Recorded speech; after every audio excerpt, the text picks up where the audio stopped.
to another edition of From the Perch. I'm your boy Roman Marcianti, contributor for Kane's Insight and an original member of the Orange Bowl Boys. This edition, Rhett Lashlee, Part 2. Welcome to Part 2 of this Rhett Lashlee FTP series. Today we're going to go ahead and break down this SMU versus Memphis game with the underlay that we're really going to pay attention to what the quarterback is responsible for in this Rhett Lashlee system. Here you go, 3rd and 10. This is going to be an incompletion, but I just want you to see what the quarterback sees. Immediately, you're going to see all the wide receivers. This is +2 outside the hash 3. They're combating this in a very heavy man look. They're looking check with me. Look at all the offensive line. All the skill position players are looking to the sideline. Now, you're going to see some flex motion out here by the tight end. This is key. This makes it real easy for the quarterback. If you're counting all the defenders on the field, you're going to have a safety that's favoring this field side 3. You got a one-on-one matchup. This doesn't take high-level sophisticated quarterback reading or any kind of acute prowess. That's your one-on-one. You have it on a linebacker. That's what that flex motion was able to do. As a quarterback, I already know where this ball is going, and I can promise you the guys on our roster, they have a good handle of this too. Quarterback is going to do something I really like here. He knows where the ball's going, so look at his head, look at his vision. Where is it? Straight down the middle of the field. You know why he's doing that? Because he's trying to keep this safety, you can kind of see his shadow right here, in the middle of the field.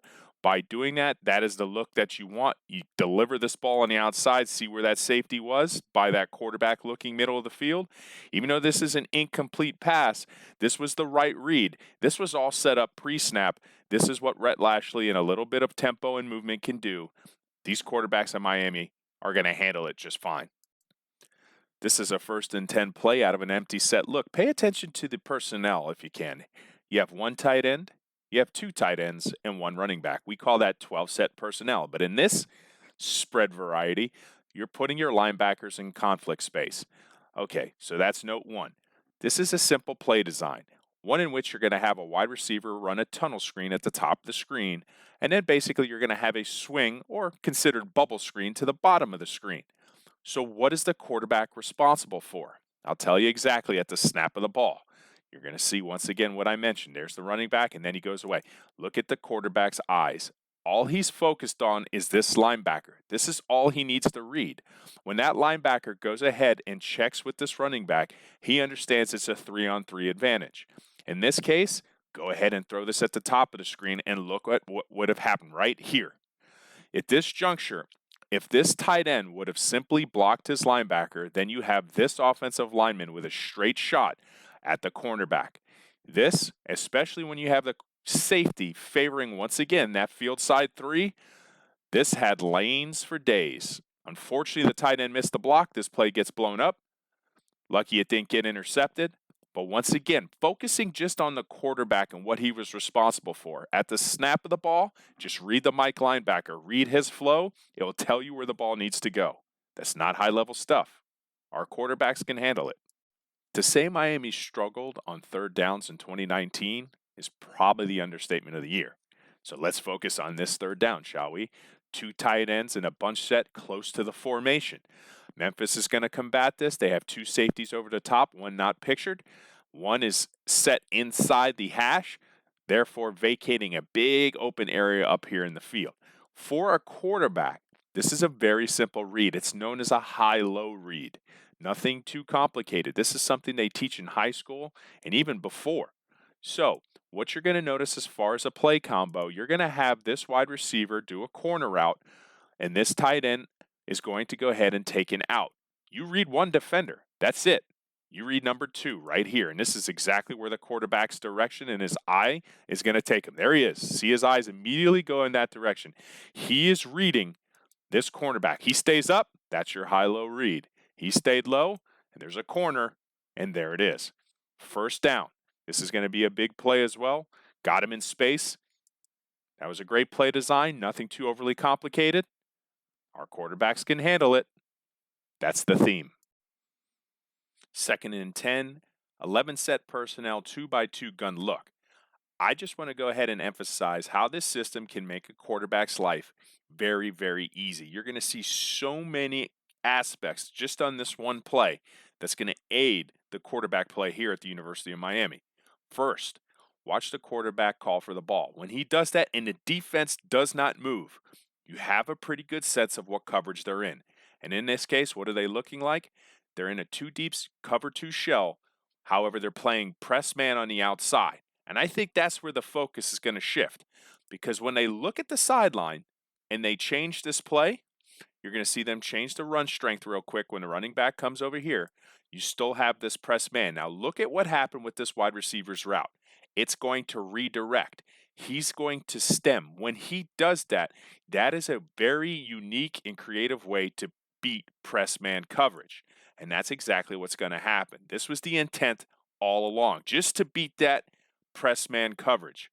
When you see it happen right there, they come off into zone. The quarterback is now picking up that he is bracketed right here. Okay, it's not there. But you know what else his offensive coordinator did? He had a check down right into view.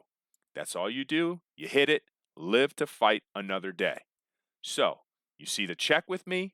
You see your offensive coordinator uniquely trying to beat press man coverage, and when the play's not there, you see the same offensive coordinator put a check down right in view of his quarterback. Good stuff.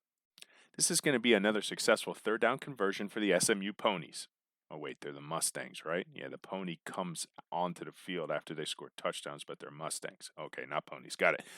Well, you see Memphis, they look like they're in a 2 deep safety shell look, but however, one of the tells, he's starting to flatten out. You're going to see this press man corner look pre-snap. He's going to go ahead and bail. They're going to go ahead and redirect this to a cover 3. So that's what the defense is doing on the back end. Now, what is the quarterback responsible for? He's going to have something known as a triangle or a triangle read.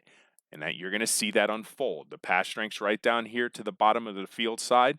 And you're going to see this tight end going to go ahead and go to the flat, a stick, and a spot concept. And right here, there's your triangle.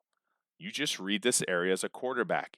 Your route, your receiver is going to come into plain view. And where does it happen? When you see this linebacker continuing to buzz out with this receiver running that flat concept, the ball's already out of his hand. There's the spot. You run to the spot and get a first down.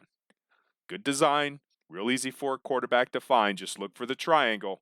Your wide receiver will talk to you.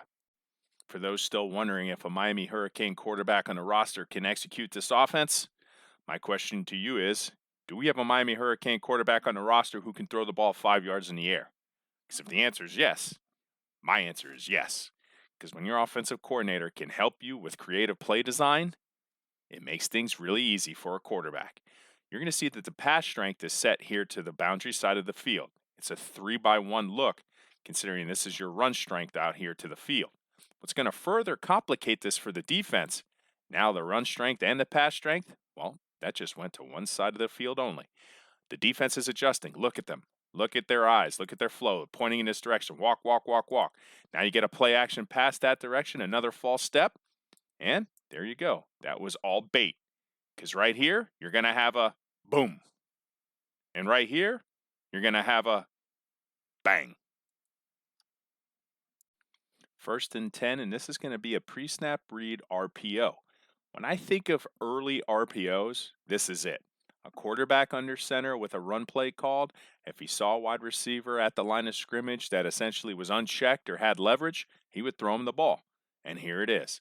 If you notice this linebacker, he's inside the hash. The number 2 wide receiver, your slot, he's right on the numbers. So, high evidence of the RPO. Watch the way the offensive line fires off the ball. Watch the way the running back is carrying downhill. He's expecting the ball if he gets it. And there it is.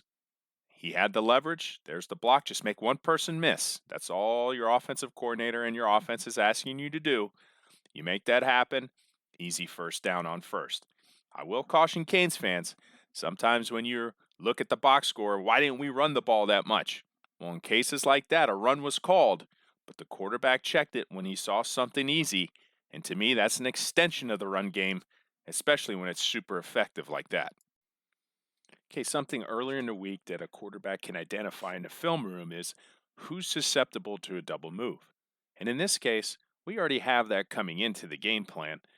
All the quarterback needs to do now is when that play is called, just keep the safety at bay and let what happens naturally happen naturally. So here you go. Just going to go ahead and keep his eyes centered down the field. All he's doing here is trying to keep that safety at bay because he knows already where this ball's going. He's well prepared. And where's it going? Right at the top of the screen. And why did I say it was a double move? Because as this play unfolds, and it's a big play that's going to get them into the red zone. Oh, I wonder. It's like Jerry Rice's little brother. I don't know. Anyway, here you go. Where did who go? Inside the red zone, this is going to be an incompletion on an RPO attempt. The reason why I wanted to include this clip is because of the blocking scheme that the offensive line uses up front. It's known as duo. And why is it called duo? Because it stands for double. Here's the double teams up front on the defensive line. 2 for 1 here, 2 for 1 there, 2 for 1 there. It's intent. Go ahead and create that initial double and create disruption en route to the second level.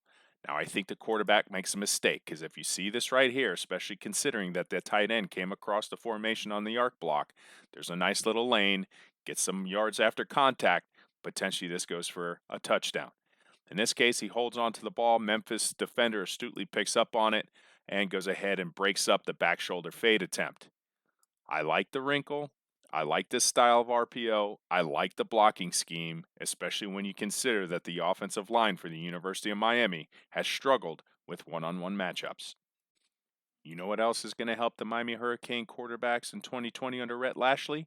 It's just the subtle ability to change the launch position. And what do I mean by that? It's rolling the pocket. Pay attention to this defensive tackle. He's going to go to where the quarterback should be, but when he gets there, he realizes he's not there. And what's the passing concept? Nothing new to football.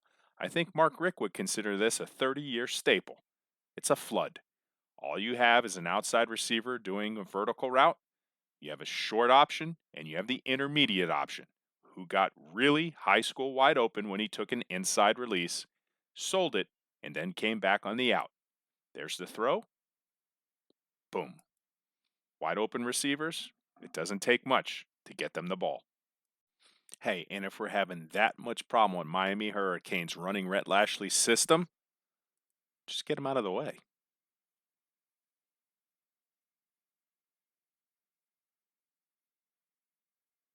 Touchdown.